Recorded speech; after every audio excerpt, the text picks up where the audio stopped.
Now, there what you would hear the Vice President, Dr. Mahmoud Bawumia, not the boss, or His Excellency, not Dan Kwakufuadu, Dam de Linya because Wakada was the trains back from Poland to Ghana. And there, many workers say the trains have actually arrived. Now, these are actually the pictures. So, Eshe Ada, our screen media. This is when it was coming from the port. And you could just see very clearly there. This is Yoyam Kontumpo. This is me showing you the evidence back to back. Them at the baby I'm a catcher on. Now as all you feel them, I know they will come back and come and say something different. But when they come and say something different, I know some of the things they will say. Look at the whole year, another country being a chair. But you can see it. These trains have an embedment of the flag of Ghana on it. And you could see that this is the Ghana port. You could see very clearly this is the Ghanaian port. You could see. Now, if you don't mention the not down for the 8 years. Now, 8 years, we are even shocked that even NBC people are even talking good about Nanado. Sometimes I was there watching Mobi Ofimans and I was there working on some papa. But when the man is still alive, people are still talking about him in a very good manner because. Even though they're there, imperfection of Nimpano, a man of Kwanama, everything will be liked by everybody. But when you are alive and people can praise you like this, not today, what God has given you, actually, woman share Ada over the 8 years, to me.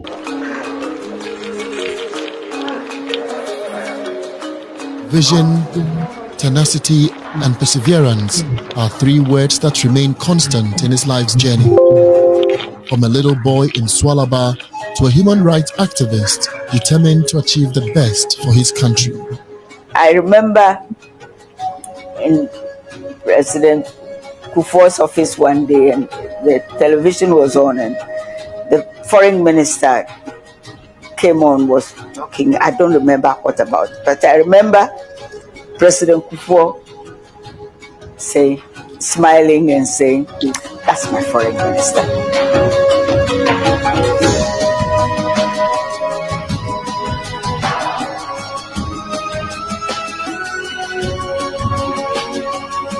'98, he had contested me for the candidacy of the party to be for the 2000 election.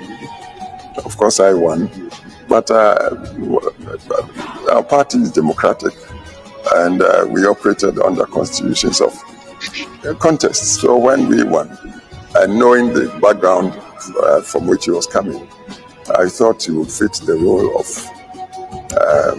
the Attorney Generalship. And I didn't have any qualms at all inviting him to come and serve as Attorney General. I thought Attorney General was more his line, but it was as Foreign Minister, I think, that he really blossomed.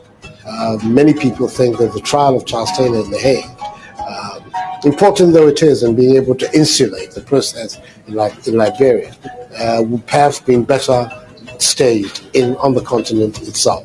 And in future, we hope that we can develop institutions ourselves that would enable free, fair, effective trials. Foreign Minister, I traveled the length and breadth of much of the world with him.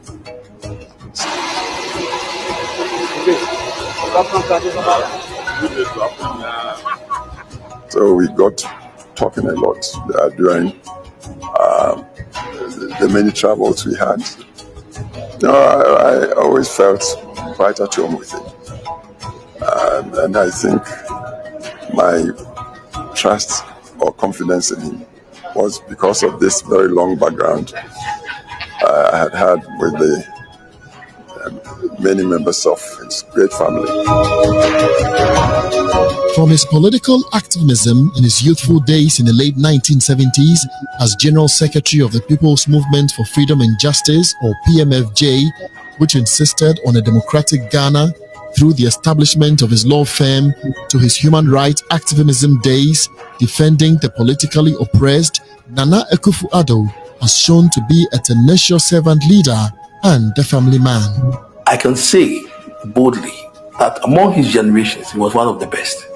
We did a case in the court, and the late Nelson Kofi sent him a written recommendation, and he said he's the chief of the old block. It shows how that generation respected him. First Radio Eye. Now on no lawyer to a Radio Eye yi o hwa kotin odi wo mu da wokochi Radio Eye me na me ko ni fi ko frɛ na won frɛ na obepupu ni ti da. He actually got cases from the legal aid office for lawyers to do, and he did a lot of free cases for people who walk into his office, and he thought that he had a good case. You call a lawyer in the office and assign you to do it. So that's one strength of him.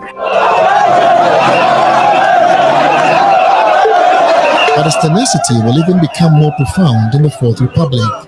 Most of the people on this march, 90% of them don't have jobs. As far as we're concerned, that's the issue. Jobs and bread for the people of Ghana. And we think it is time that the government began to fashion policies that address the needs of the people of this country. And that's what we want to do. And we're doing so by a very successful, peaceful demonstration that shows the best of the Ghanaian character. That's why we're here today. Against many odds and amidst intimidation and opposition from the then government, Akufo-Addo led what is arguably the biggest protest marches in the history of our country. The Kumi-Preko demonstration in 1995 at the height of the might of the Rawlings administration. The policies that the government has been implementing are policies that do not find favor with the general mass of our people, and that the mass of the people of this country have been systematically impoverished. At the time when the Kumi-Preko and what have you was going on, anytime I was invited to maybe a reception and he sees me there, he will come to me and ask me, what am I want to say? It's not everybody who does that. And I would answer sometimes as rudely as I can, sometimes as politely as I could. But I'm like, because there are two different situations, okay? He's a gentleman. So whatever is happening in the political arena has nothing to do with how he relates. Despite being a son of Ghana's president of the Second Republic, Nana Akufo-Addo did not ride on his father's glory. He was bent on creating his own path. The coup d'etat was all very traumatic. Suddenly your father is president, and the next thing he's been, that's it. All those things coupled with his background, I think must have gelled up to say I must be part of making things the way, all the arguments we have, all the discussions we have, if I should be part of the solution and not constantly be part of just the argument. My uncle was, I think, either the secretary or something to the Nkrumah's Association. And so he had his papers then, I was just going through it. But Nana Addo was a member of that team. So he's flexible, depending on where he wants to be. He was a member of the Nkrumah's team, okay? But his dad was UP, yeah? So I guess you can only judge him for what he does and who he is at any point of time. Aside politics, Nana Akufo-Addo has gone through some personal family pain, losing his first wife in July 1993. It affected him and the rest of us tremendously, because she was a very lovely woman, very, very bright, very intelligent, and yes, her loss was very sad for all of us, and for him, of course, especially. For 4 years, Nana Akufo-Addo remained single until 1997, when he tied the knot with his beautiful Rebecca, ushering in an amazing love life.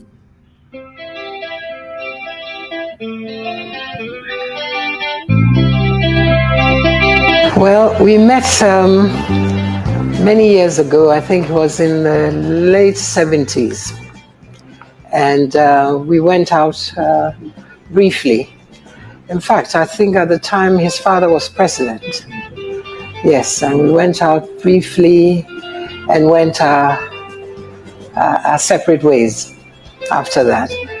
And then sometime in 1996, it must be, we met up again.